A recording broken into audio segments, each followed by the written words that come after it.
Good morning, dears, and welcome to Super Coaching for UPSC by Testbook.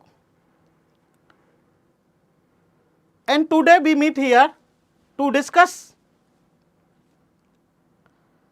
one of the very important topic of Indian economy, that is money supply. So, before we proceed towards the concept, let me tell you that what is the meaning of money. So, when we talk about the money, I mean to say that I want to give you a background. So, what is the meaning of money? Money refers to anything and everything which can be used as medium of exchange. All those things which are being used as a medium of exchange is known as money.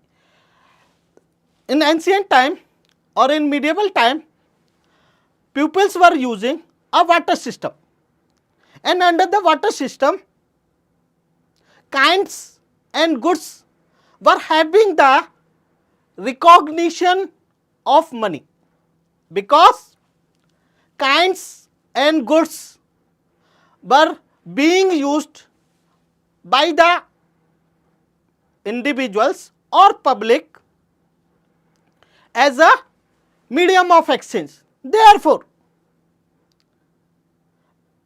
anything and everything which is being used as a medium of exchange is known as money.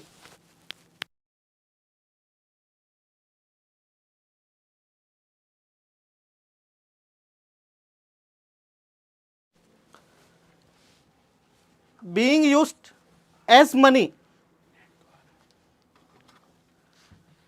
Now,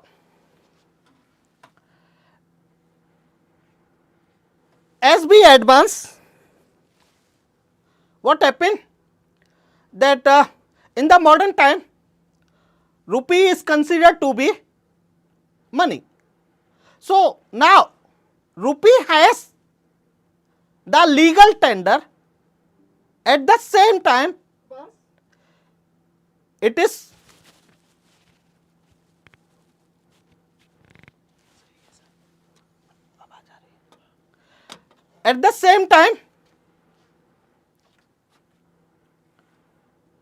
being used as a medium of exchange by the public. That's why nowadays rupee is considered as money. So, what I want to say that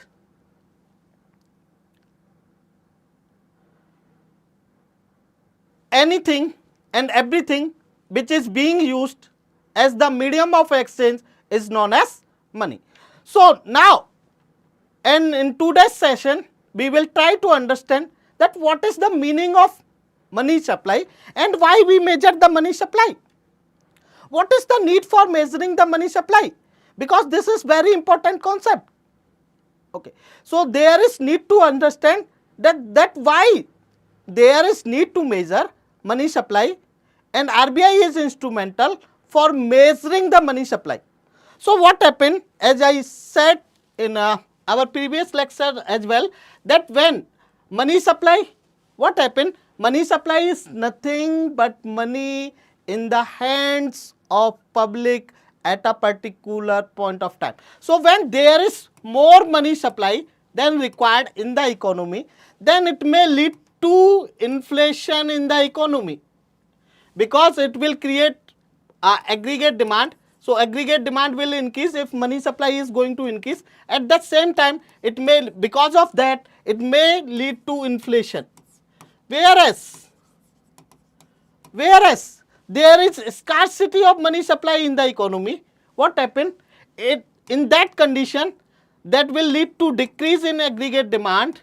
if there is decrease in aggregate demand in that longer period, near future, the producer will start declining production because there is no aggregate demand, there is no demand. So in that condition, we have to compromise with our economic growth. Economic growth. So there can be slowdown. That's why measurement of money supply is very important, because it is very important for RBI to maintain adequate amount of money supply in the economy. If it is not adequate, if it is more than adequate, then there can be inflation in the economy. Whereas if it is less than adequate, then there can be slowdown in the economy. That's why to maintain the adequate amount of money supply is the responsibility of RBI, and that is the function of RBI and most important function of RBI. So that's why what should be the adequate amount of money supply in the economy, there is need to measure that. So how we measure, we are going to discuss in our today's lecture. So first we will try to understand that what is the meaning of money supply, then we will discuss that how we measure, then we will discuss its effect. So when we talk about money supply, as I said, that money supply is nothing but money in the hands of public at a particular point of time, or we can say that total stock of money in circulation, total stock of money in circulation among the public at a particular point of time is known as money supply.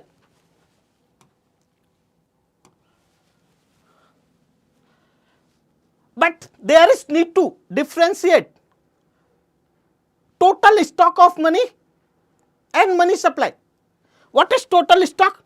Total stock refers to all types of money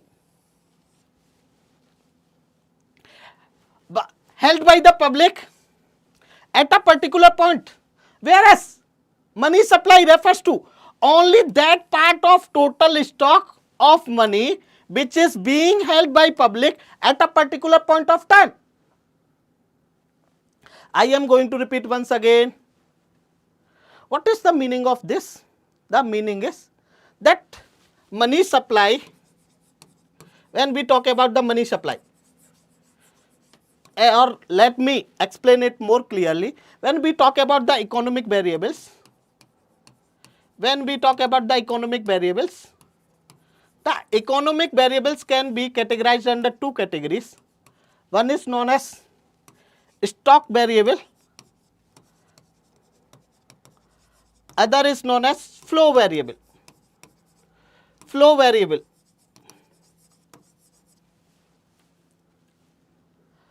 When we talk about the economic variable can be categorized under two categories. One is known as stock variable, other is known as flow variable.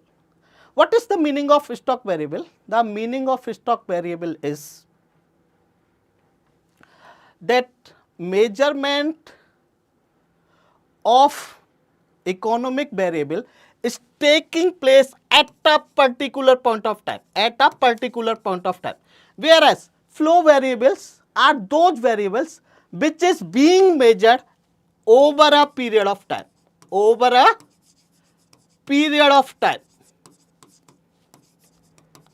Let me give you an example, and I am going to give you an example from geography. Suppose in geography there is two words, one is known as weather, other is known as climate. One is weather, other is climate. If we say in economics, weather is nothing but a stock variable,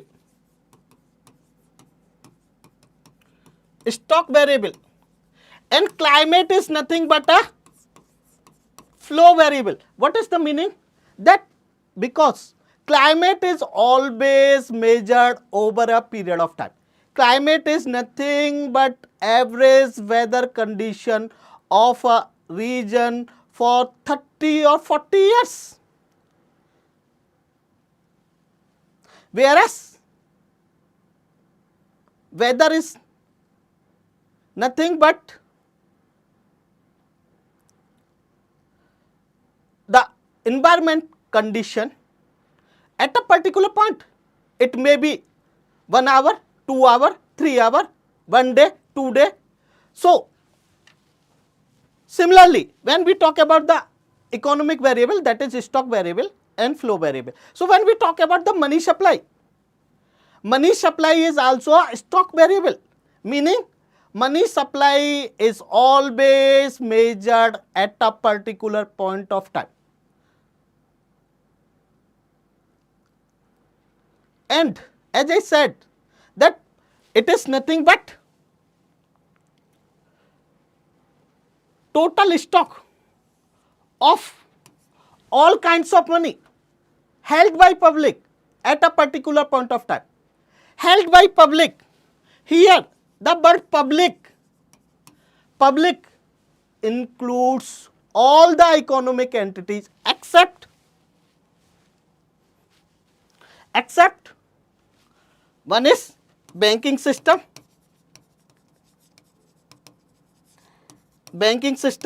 other is RBI. When we talk about public, here the word public includes all the economic entities except two things. One is banking system, other is RBI, because they are considered to be creator of money. How it happens, we consider.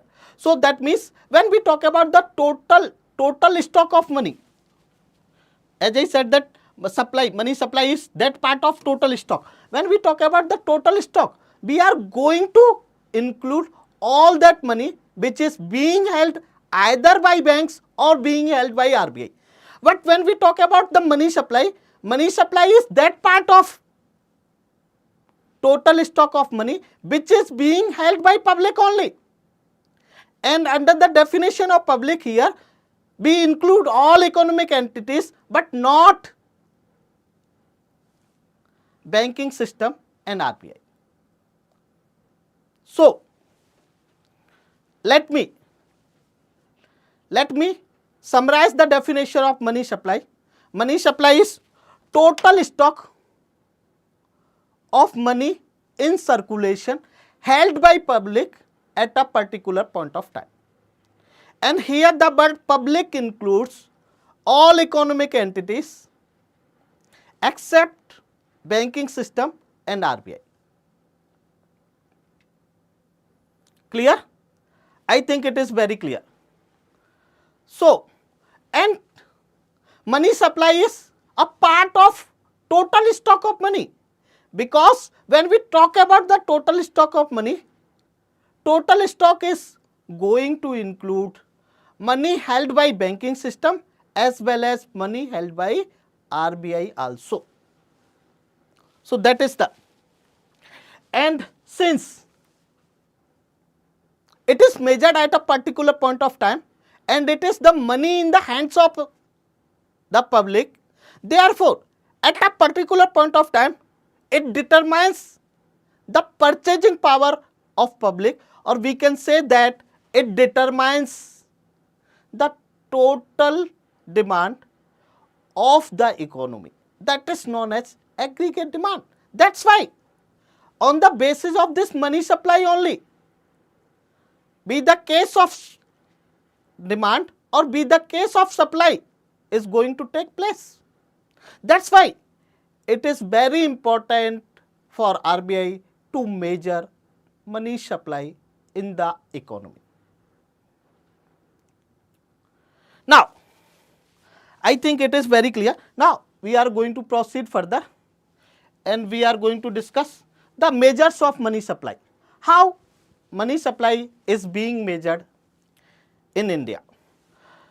So, when we talk about the measurement of money supply in India is measured through 4 components, that is known as M1, M2, M3 and M4. RBI publishes figures for 4 different measures, and that 4 different measures are M1, M2, M3 and M4. And this is on the basis of liquidity. This is on the basis of liquidity. I will define what is the meaning of liquidity, and I will provide the example as well, don't worry. So, when we talk about that measurement of money supply, the RBI measures money supply under 4 components, and those 4 components are M1, the other is M2, other is M3 and other is M4. And this measurement is on the basis of liquidity and broadness, meaning as we proceed from M1 to M4, liquidity decreases whereas broadness of money increases. What is the meaning of it? Broadness means when we are talking about the M1, we are going to include under the M1 only primary money, whereas when we are going to proceed further under M2, M3 and M4, not only primary money, we are going to include other kinds of money as well, that is known as secondary money. When we talk about the money,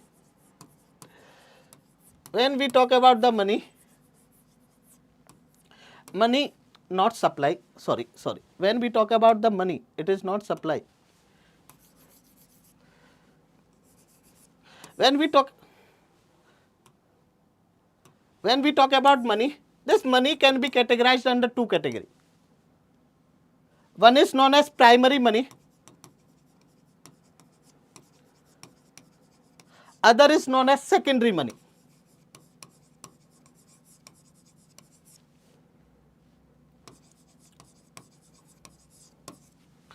So, primary money is that money which is being held by public in the form of currency and coins.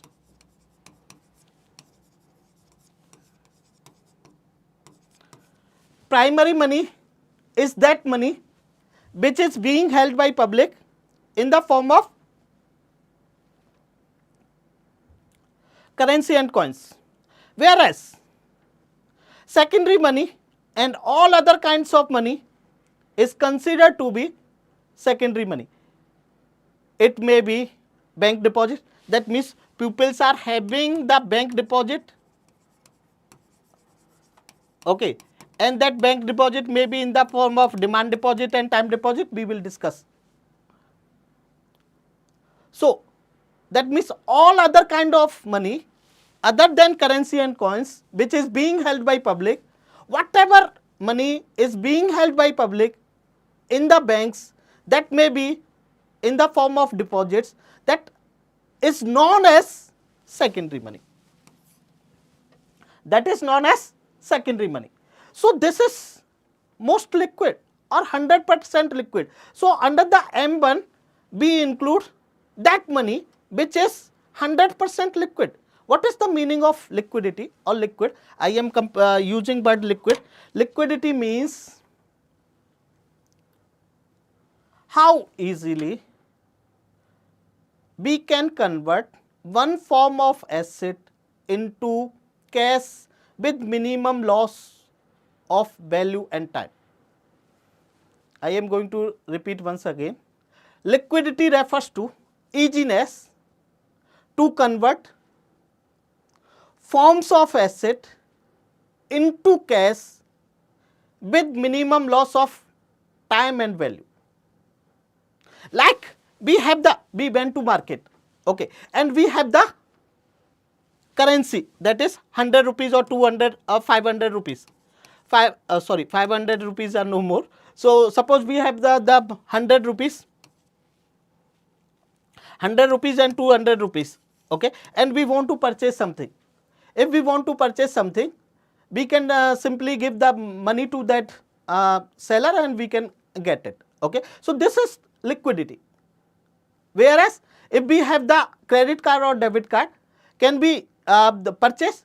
Definitely, we can purchase with debit card and credit card also, but debit card or credit card is comparatively less liquid in comparison to currency and coins. Why?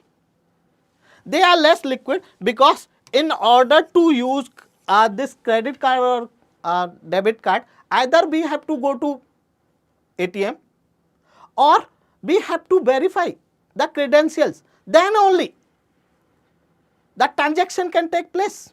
It is not like that we gave them money or currency and they are going to give us the product or the goods or services. So, when we talk about the primary money, in the primary money, we are going to consider only those money which is most liquid, 100% liquid. That may be currency and coins or that may be bank deposits by the public in banks. Whereas in secondary deposit, we can include the checks, we can include the demand deposits, we can include the all kinds of money, all kinds. Even we can include the bikes, we can include the lands. Okay. Other thing, I try to explain liquidity. First, we try to understand that in terms of currency and coins.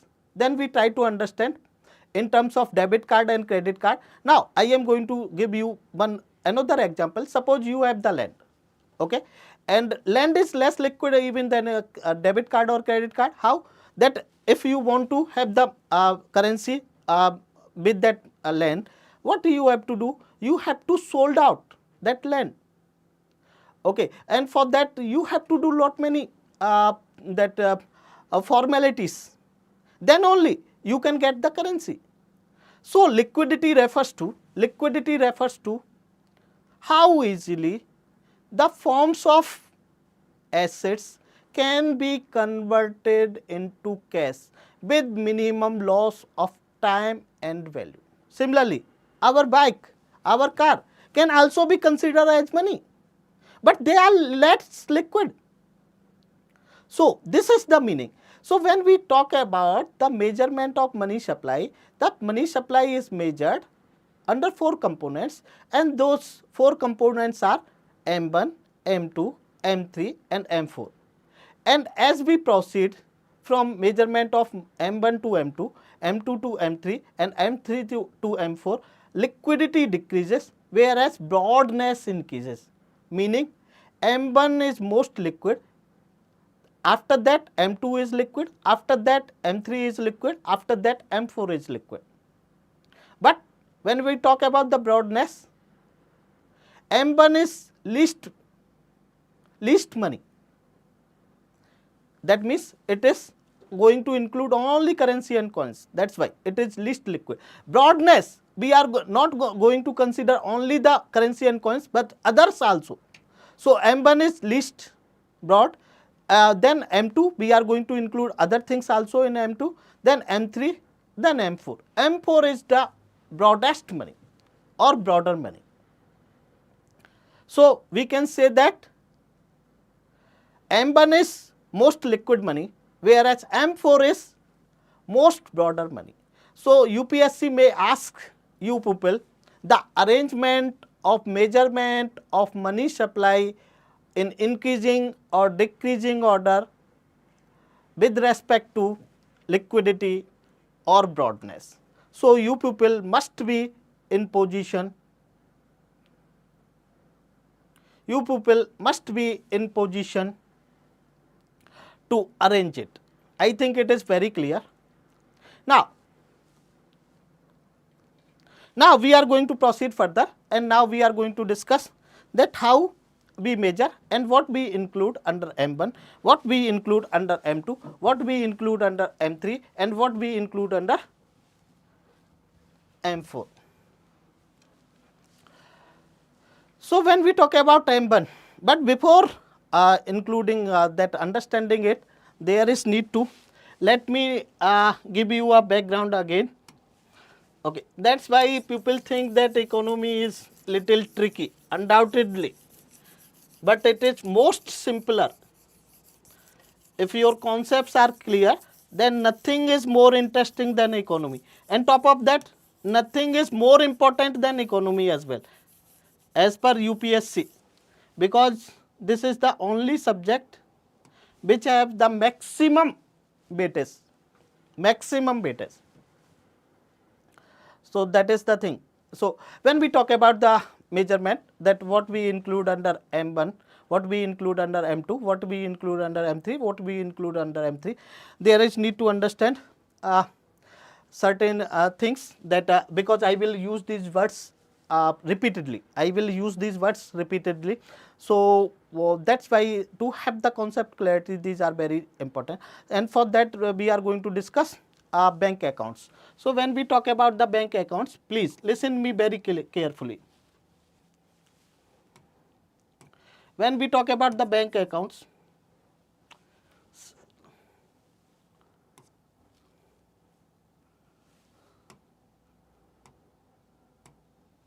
when we talk about bank accounts,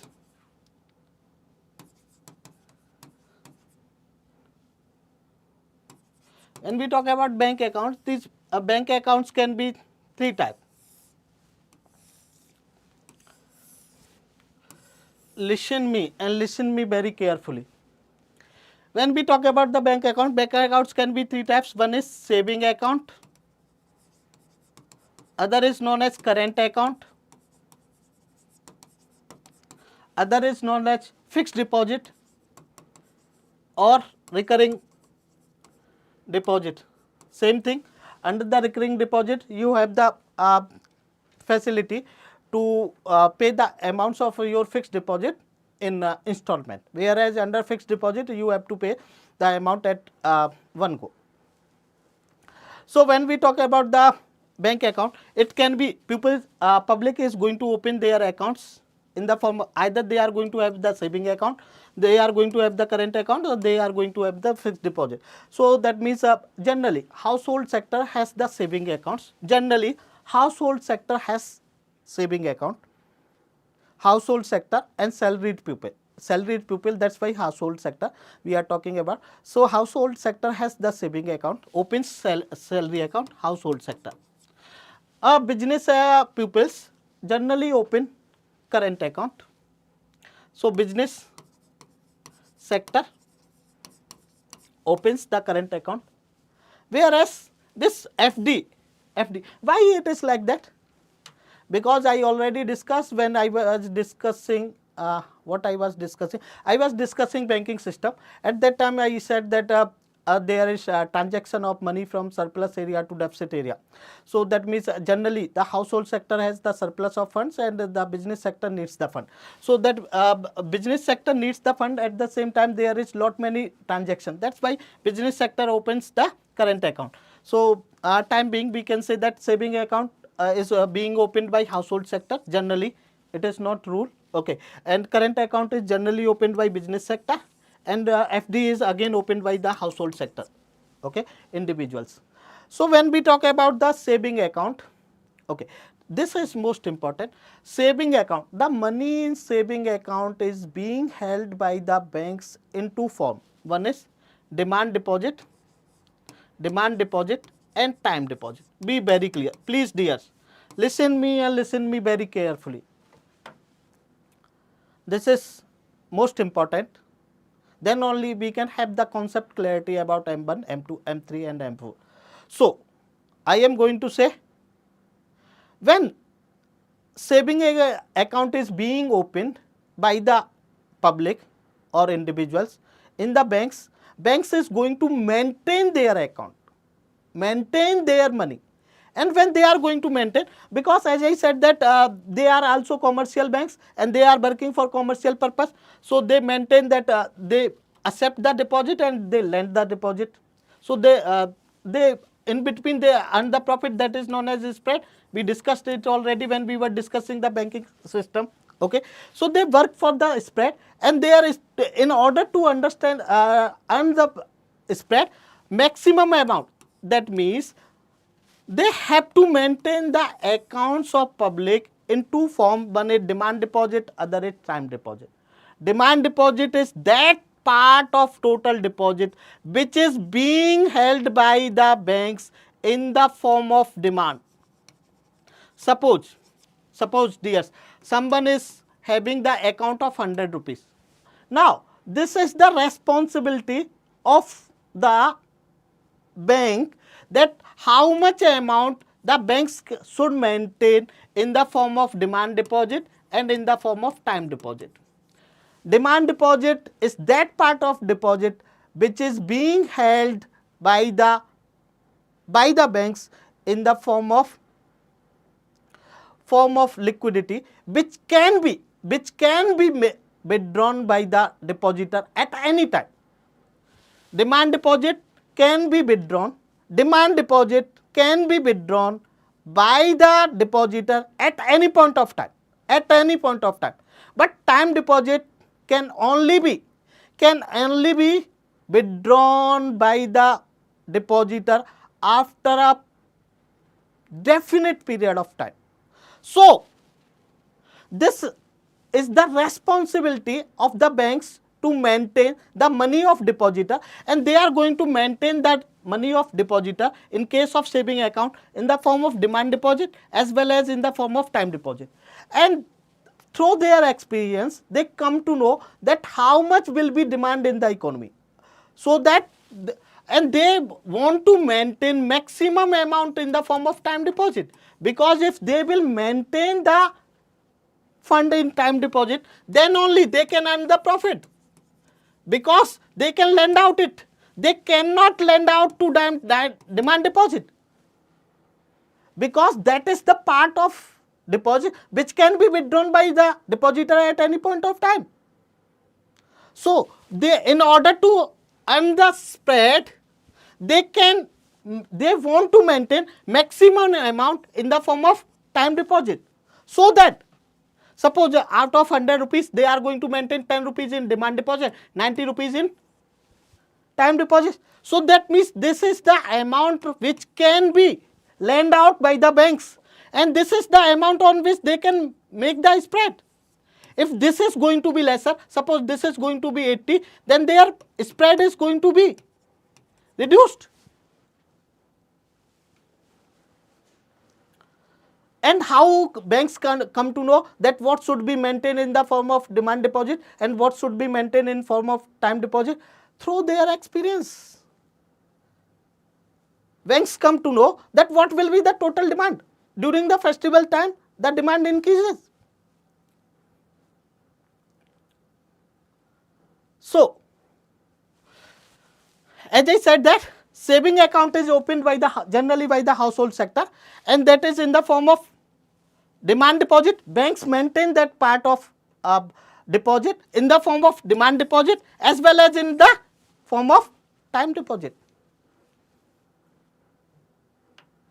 And they try to maintain maximum amount of deposit in the form of time deposit in order to maximize their spread. That's why money supply is going to increase through that only. Now, when we talk about the current account, current account is generally opened by the business sector, and many times they deposit the money and many times they withdraw the money. So, banks cannot maintain the current account, single coin of current account in the form of time deposit. That means the total amount whatever the businessman is going to have in current account, that is being maintained by the banks in the form of demand deposit only.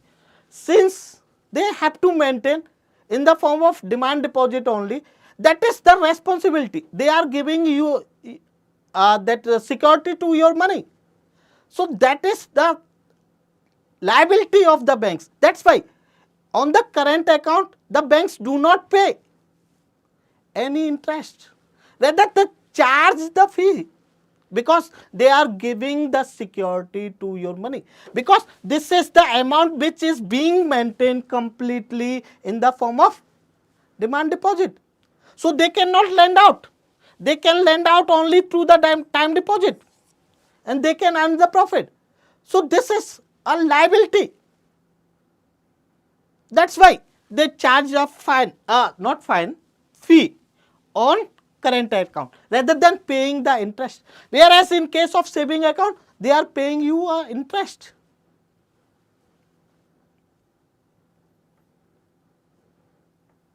Now, we are going to discuss the other type of account, that is FD or recurring account. When in case of FD, FD means which is being fixed for particular period. It may be 10 year, it may be 15 year, it may be 20 year, whatever. So, bank is very much confident that up to 20 year, up to 10 year, up to 15 year, no one is going to withdraw that money. So, they can lend out the entire money and they can maximize their spread.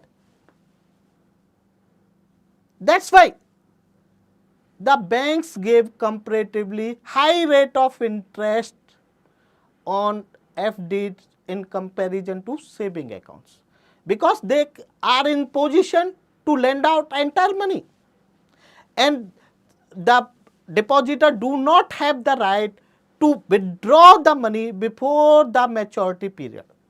If they withdraw, they have to pay the fine. So,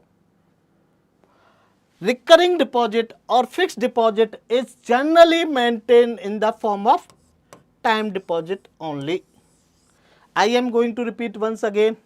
This is important for B people, that in case of saving account in banks, people or public can open three types of account. One is known as saving account, other is known as current account, and other is known as recurring or fixed deposit. So, saving account is being maintained by the banks in the form of demand deposit plus time deposit. Certain part they maintain in the form of demand deposit and other part they maintain in the form of time deposit. Whereas the current account is completely maintained by the banks in the form of demand deposit only. Demand deposit only. Whereas FD or recurring deposit is being maintained by the banks completely in time deposit. So, be very clear. Now, we are going to proceed for the measurement. Now, it will be clear for you people.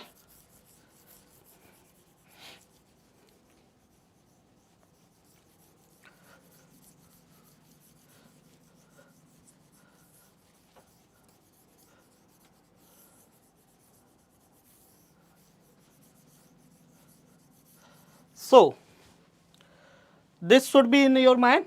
This is the crux. Crux is that saving account is being maintained in the form of demand deposit as well as time deposit, whereas current account is completely maintained in the form of demand deposit, and fixed deposit is completely maintained in the form of time deposit. This is most important. So, now when we talk about the M1, as I said that M1 is the most liquid money, most liquid money. So, what we are going to include under the M1? We are going to include under M1 C plus DD plus OD. What is C? Most liquid. Currency and coins held by the public. C refers to currency and coins held by public. C refers to currency and coins held by public. DD. DD is nothing but net demand deposit of the public with the banks. Net demand deposit of the public with the banks. What is OD? OD, some books do not use this word OD, okay, but more appropriately OD is also there, we will discuss, okay. So, what is DD? DD is nothing but net demand deposit. Net demand deposit with banks. Net demand deposit of public with banks. So, what is going to be, what is the meaning of net? Let me explain you people that what is going to be the total demand deposit. First, we have to calculate the total demand deposit. From that total demand deposit, we have to subtract something. Then only we are going to proceed with net.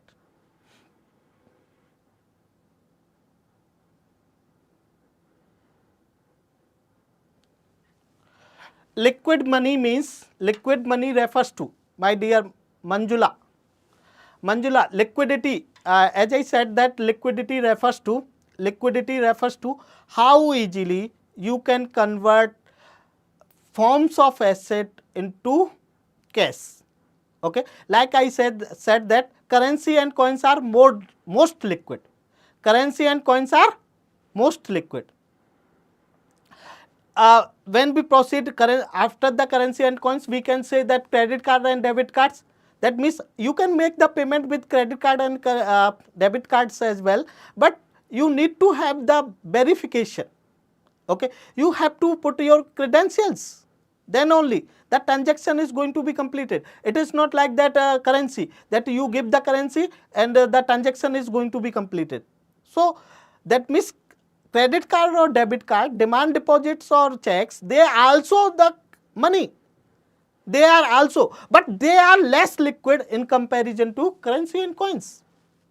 So liquidity refers to that how easily we can convert form of asset, that means check or demand draft or credit card or debit card. They are also asset. How easily you can convert these assets into cash. Although you can convert it, but there is time period. Similarly, be the case of your motorbike or your car or your house or your land, that is also an asset. But that is not as liquid as credit card, debit card, check or demand draft. Because in order to convert it into currency or in order to make it liquid, what you have to, first you have to search a buyer, then you have to do the formalities, then only you are going to have the cash. So this is the meaning of liquidity. Is it clear, Manjula? I think it is clear.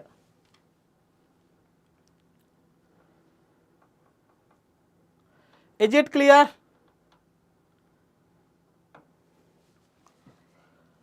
So when we talk about net demand deposit refers to, that means from the total demand deposit we have to subtract something. And what we have to subtract? We have to subtract the interbank demand deposit. Why we will subtract, we will discuss, don't worry. This is most important, at the same time most conceptual. Okay, it is very conceptual measurement, but thing is I never believe in mugging up the things, so there is need to have the concept clarity. So try to understand. So what is, because why we are subtracting interbank demand deposit? As I said that the public has the accounts with the banks. Similarly, bank also have the accounts. It may be saving account, it may be current account. The bank also have their accounts with other banks. That's why they can provide the clearing house facility. We discuss in the banking system. So like people have their accounts in the bank, similarly banks also have their account with other banks. One bank like ICICI bank has the account there with SBI, and SBI has an account with Axis Bank, like this. Okay, so the banks also have their account with each other. So what happened? So and when we define the money supply, when we define the money supply, we said that money is nothing but total, money supply is nothing but total stock of all kinds of money in circulation held by public at a particular point of time. And there, under the definition of word public, we mentioned that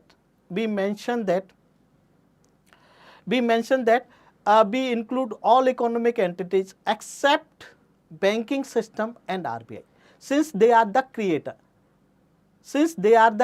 That's why under the definition of public we do not include banking system and RBI. That's why when the banks have their account, one bank has the account with other bank, they are going to maintain in the form of demand deposit and time deposit if they are going to have the saving account. So and bank is not included under the definition of public. That's why interbank deposit has to be excluded.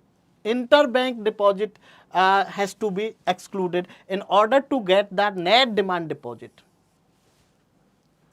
interbank demand deposit. From the total deposit, how we will get the total deposit? We will get the total deposit by doing that means whatever demand deposit being held by public with banks, and whatever demand deposit being held by the banks with itself, okay, and plus whatever demand deposit is being held by public with RBI.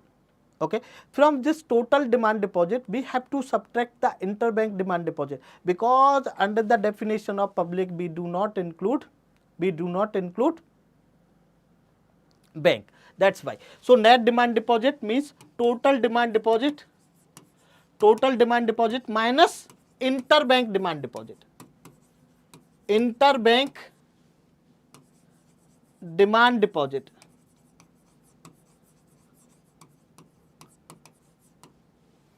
So from when we are going to subtract the interbank demand deposit, because banks are not included under the definition of public, we are going to get the net demand deposit. Since it is demand deposit, that's why it is most liquid. Okay. So under the M1 we are going to include C plus DD plus OD, and I explain what is the meaning of DD and how we calculate DD. Now we are going to proceed with OD. What is the meaning of OD? OD refers to other deposits. OD refers to other deposit. Like as I said that under the definition of public we do not include RBI, but we are not going to include RBI, but with RBI there are certain individuals or the public which maintains the account, like whosoever is the employee of RBI, they have their account with RBI. That means general public cannot open their account with RBI, but employees of RBI have their account with RBI. Not only employees of RBI, governors of RBI have their account with RBI, and be the case of employees of RBI, be the case of governor of RBI, be the case of deputy governor of RBI, be the case of ex-employees of RBI, they all are going to be included under the definition of public, because we include all economic entities. So they are public. Okay. Not only this, international monetary authorities, whatever international monetary authority, be the case of World Bank, be the case of IMF, be the case of ADB, be the case of BRICS Bank, these all are having their accounts with RBI, and they all are going to be considered under the definition of public. That's why we have to include all these deposits which is being maintained by public with RBI. Although whatever RBI other deposit is with the RBI, that is not included. That means bank deposit is not included, but there are certain individuals. That's why we include OD. OD is nothing but other deposit, which includes deposit with RBI held by certain individual and institutions. And who are those individuals? Those individuals are employees of RBI, ex-employees of RBI, governors of RBI, ex-governors of RBI, and institutions. It may be World Bank, it may be IMF, it may be BRICS Bank, it may be ADB Bank, whatever it may be. Okay. So international monetary institutions, they have their account with RBI and they are considered under the definition of public. So what we included under M1? M1 we include C plus DD plus OD. C refers to currency and coins held by public. OD refers to net demand deposit held by public, and what is the meaning of net we discuss, and OD refers to other deposit. Other deposit refers to that demand deposit held by public with RBI. So this is about the M1. Now we are going to proceed further, and we are going to discuss. We are going to proceed further, but before that, let me rub it. So when we talk about the M2, okay. So M1 is most liquid. M1 is most liquid. So when we talk about the M2, we are going to include in M1, we are going to include the saving accounts with post office organization. When we measure M2, RBI included post office saving accounts in addition to M1. M2 is nothing but, as I write down here, M1 is M1 plus saving account deposits with post office banks. Post office. Like you people make the earlier post through the post office. That post offices. That in post offices there can be two type of account. There can be two type of account in post offices.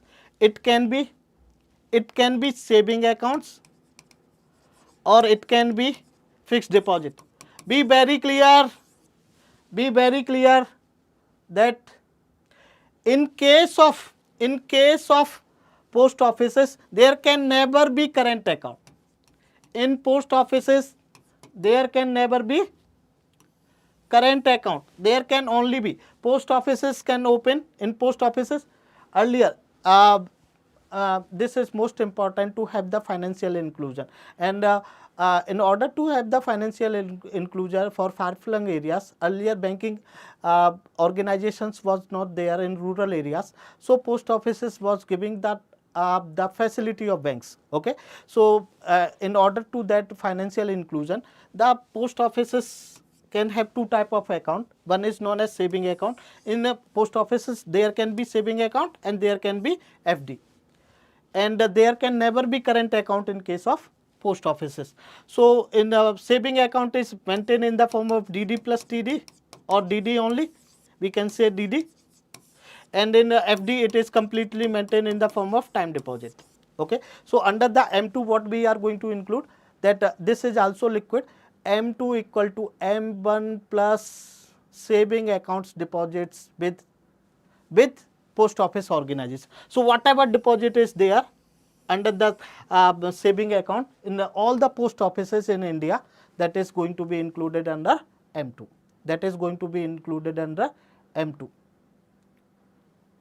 So M1 plus saving accounts deposits with post offices. In post office there can be only two type of account, so we are not going to include time deposit or fixed deposit of post offices, but we are going to include the saving deposits of post offices under M2.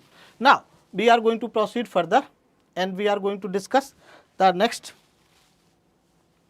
and that next is M3. When we talk about M3, M3 is nothing. Okay, so that means under M1 and M2 we were only including demand deposit. We were only including demand deposit, be the case of post offices or be the case of banking system. Okay, we were not including time deposit. We were not including time deposit. So when we are talking about M3, okay, that's why they were liquid. So when we are talking about the M3 is nothing but M1 plus net time deposits with banks. M3, that means we are going to include, let me tell you that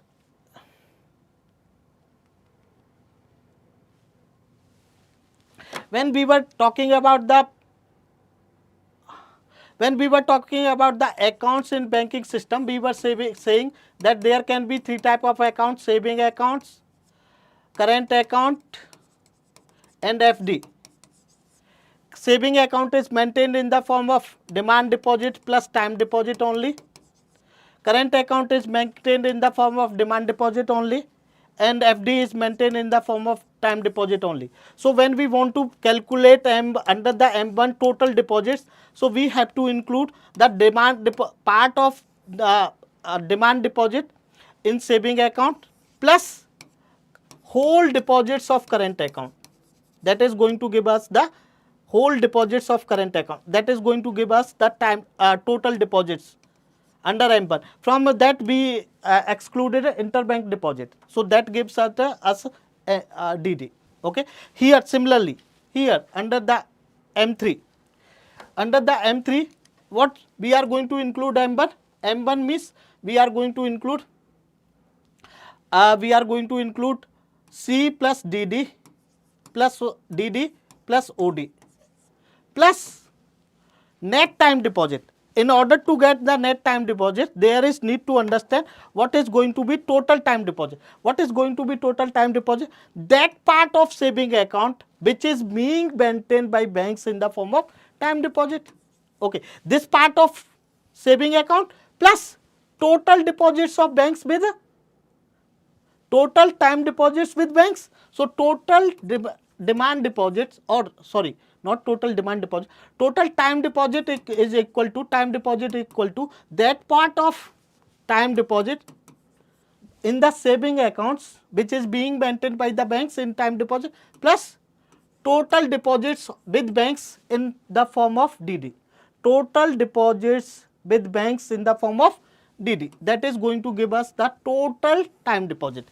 And from this total time deposit, we are going to subtract the minus interbank time deposit. That is going to give us the net time deposit. So under the M3, what we are going to M1 plus net time deposit, and how we calculate we discuss. Now we are going to proceed further. What is M4? M4 is nothing but M3. In M3 we are going to include the post office total deposits. So in post office there is saving deposits plus time deposits. So whatever deposits are there in post office, if we are going to include it with the M3, we are going to get M4. But under the M4 we exclude Kisan Vikas Patra and National Saving Certificate. We exclude Kisan Vikas Patra and National Saving Certificate, because through the Kisan Vikas Patra or National Saving Certificate, government directly takes the loans from the public, or the government directly takes loans from the public. That's why we exclude Kisan Vikas Patra or National Saving Certificate from our M3 plus total deposits in order to get M4. So M4 is broadest money, but when we talk about the money supply, so we consider M3 in place of M4, although M4 is the broadest money, but when we talk about the component of money supply, we talk about which type of money supply we talk about, so it is M3. That's why M3 is known as aggregate monetary resources. Therefore M3 is known as aggregate monetary resources. M3 is known as aggregate monetary resources. So when we talk about money supply, it is M3. Money supply, it is M3. So, and M4 is known as broadest money. I think it is very clear. If there is any doubt to anyone, let me know. If there is any doubt for the measurement of M1, M2, M3 and M4, let me know.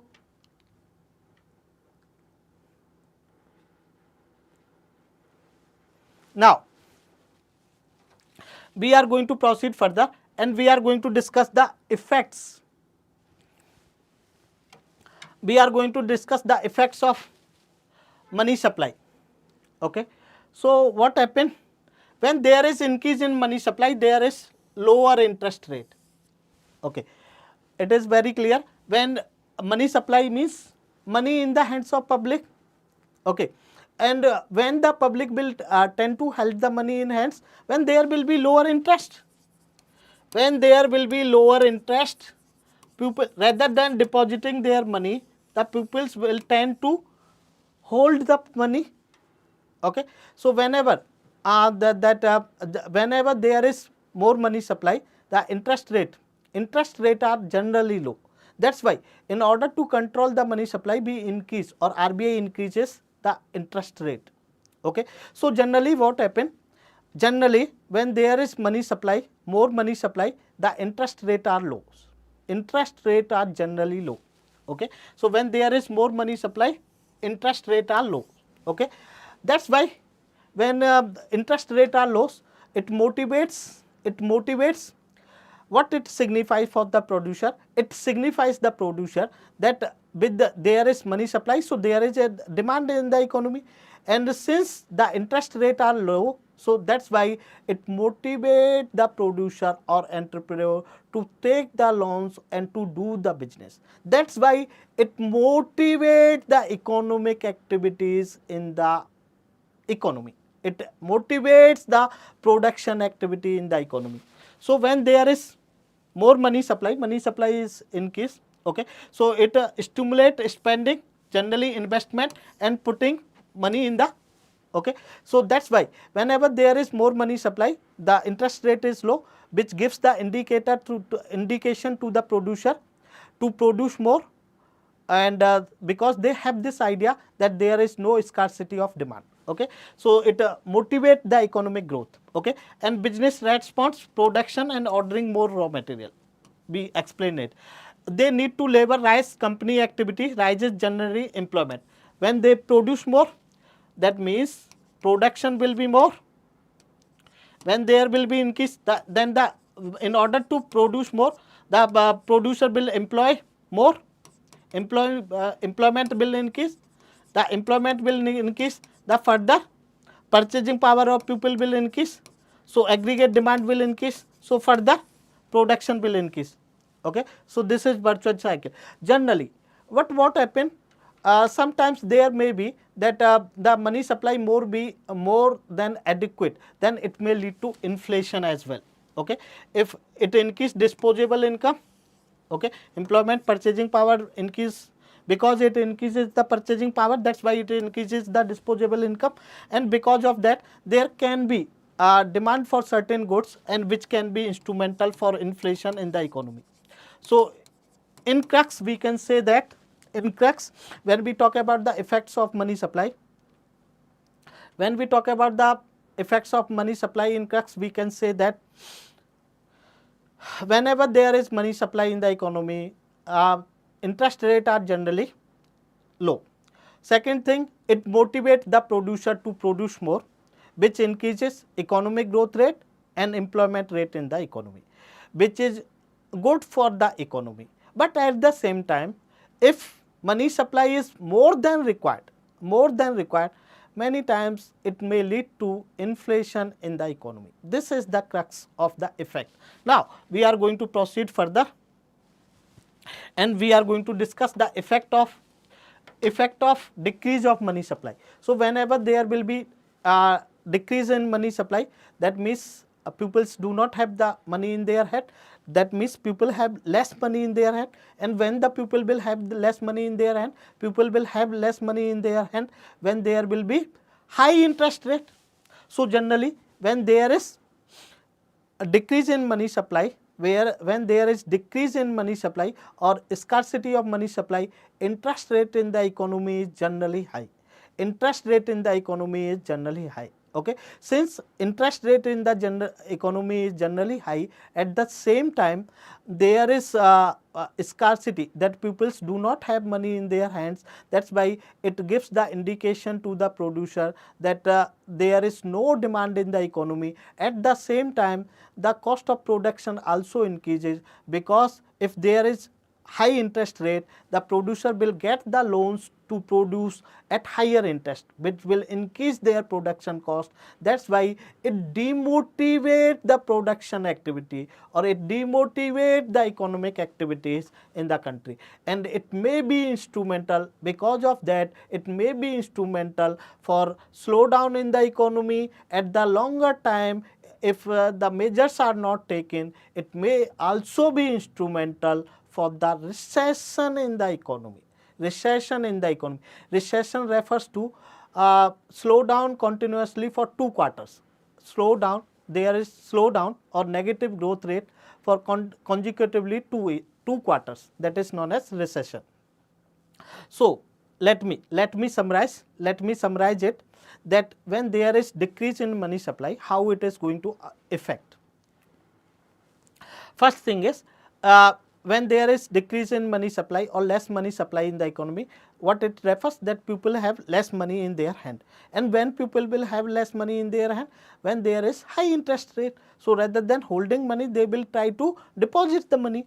So when there is less money in the money supply in the economy, generally there is high interest rate in the economy, and because of that uh, it demotivate or deteriorates the economic activity or production activity in the economy. How? Because interest rate are high, so the producer gets the loan at higher interest rate, which increases their cost of production. Not only this, because the pupils do not have the money in their hands, therefore it reduces their purchasing power.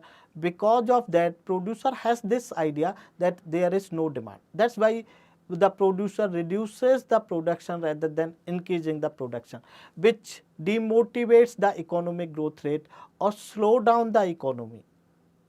And if the measures were not taken, then the slowdown may lead to recession in the economy.